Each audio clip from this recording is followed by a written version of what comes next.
Well, all right, folks, welcome back. It is probably 1,000 degrees today, probably the hottest day in Florida history. And I said, hey, it's 1 o'clock. Let's go fix the sprinkler system. So let me show you what I got going on. All right, so let's go through the current state of the union here with the sprinkler system. So boom, we've already sawzalled this out. Look at these beautiful cuts I made. Such a not so good. Anyway, so indexing valve, what we got in our hand right here. Boom, blown out right there. And then one of these little joints here with the screw jobs go through, blew out as well. I replaced all the seals, boom, still had the leak there, and it actually got worse. So this thing, it's out of there. So you got the Goes Alta going to your sprinkler heads out there, and you got that Goes Zenta over here, which also has a solenoid valve in it, which we're going to replace as well. So a little plumbing action, a little replacing action. Oh, boom, that's all done. And then boom, look at this controller. You know, I don't know, is this AM? Is it PM? Is it FM? Am I getting the oldies station here? Am I watering the lawn? What the hell's going on with this thing? But it's coming out and getting replaced with, boom, these bad boys over here. So I think that's the FIMCO indexing valve, the Rainbird Solenoid Valve, the Orbit 9 station easy set logic sprinkler timer. Which, why am I going with the 9 station? Well, this one's got a smart system, so I can turn it off and on, even though I don't exactly need 9 outputs. I only need 4. But guess what? With this one over here, I no longer have to get hosed down with the fabulous reclaimed urine water from West Melbourne. So boom, that's why I went with that. Spend a little bit more money, don't get hosed down with urine. That's where I go, folks. So anyway, up on top there, we got the rain freeze sensor that we will be replacing up there. And got the little diddly-doos and the plumbing, what-itch-majiggas and all that stuff over there. So I think we got everything we need. We're going to get rolling on it, and hopefully this does not take long because I'm melting.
Patiently here. Here's our sprinklers are about to come on here.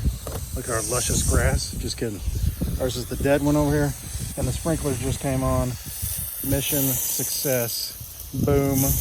I'm very excited right now. I'd like to thank the following people. Jeremy Landon for his input on the sprinklers. I'd like to thank my father for my plumbing abilities.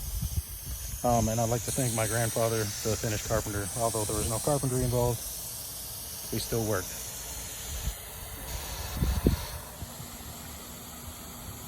All right, backyard zone 2 is working. I'm very happy that I'm spraying the fence. We'll fix that. But boom, backyard's working.